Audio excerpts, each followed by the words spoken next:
think you're in control of your own thoughts? What if I told you most of your daily decisions aren't really yours? Not because you're weak, but because someone, somewhere, quietly nudged you. No shouting, no force, just subtle pressure you barely noticed.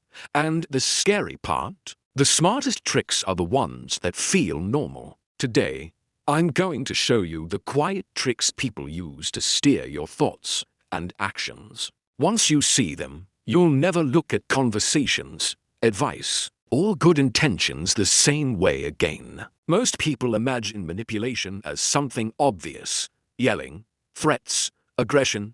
But real life control doesn't work like that. It's smooth. It feels friendly. Sometimes it even feels like love. Why does this matter?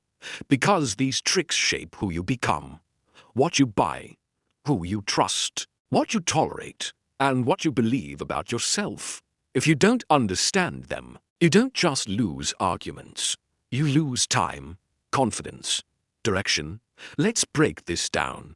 The first quiet trick is framing. This is when someone controls the way a situation is presented. So your reaction is already decided for you. They don't tell you what to think. They decide how you'll think.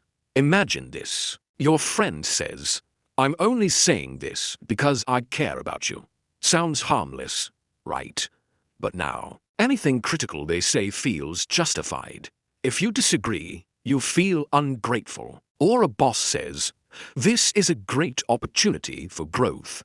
What they really mean is more work, same pay, but the frame makes it sound positive, so you accept it. The lesson: always separate facts from the story around them. Ask yourself, if this was explained differently, would I still agree? The second trick is social proof. Humans copy humans. We look around before we decide. That's why people say things like, "Everyone thinks this way. Most people are doing it." You're the only one who disagrees. Suddenly, your opinion feels risky, lonely, wrong. Think about trends, opinions online, even lifestyle choices.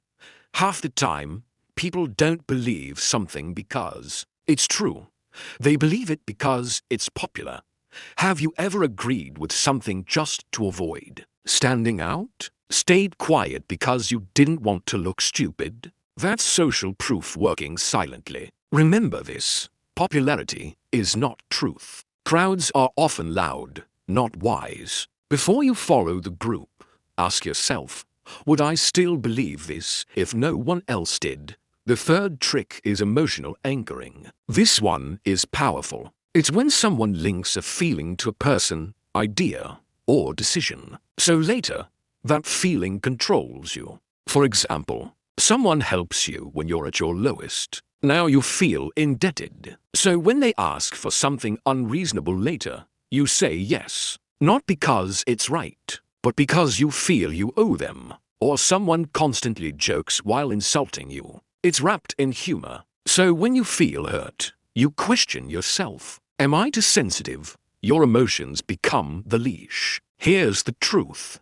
Gratitude should not erase boundaries, and humor should not excuse disrespect. When a strong emotion shows up, pause. Ask, what am I actually being asked to do here? Separate the feeling from the request. The fourth trick is gradual normalization. This one is slow, and that's why it works. It starts small. A small favor, a small compromise, a small excuse. You accept it because it's not a big deal. Then it happens again and again. Before you know it, something you would have rejected a year ago feels normal today. This happens in relationships, at work, even with self-respect. You tolerate late replies, then disrespect, then silence. You accept extra work, then unpaid. Overtime, then burnout. The danger isn't the first step. It's the pattern. Always ask yourself, would I accept this if it happened all at once? If the answer is no, something's wrong. So, what's the real takeaway from all this? People don't control you by force. They guide you by comfort, by fear of rejection, by emotional pressure, by slow adjustments you barely notice. Awareness is your shield. The moment you can name a tactic, it loses power. You don't need to become paranoid. You don't need to distrust everyone. You just need to think before you react. Pause. Question. Reflect. Ask yourself, is this my decision, or was it shaped for me? Because the strongest people aren't loud. They're aware. They choose consciously, even when it's uncomfortable. Now I want to hear from you. Have you ever realized someone was quietly influencing you only after it was too late? Share your experience in the comments. Someone else might need to hear it. If this video made you think differently, hit like. If you want more content that sharpens your mind and protects your independence, subscribe. Stay alert, stay aware, and never let someone else think for you.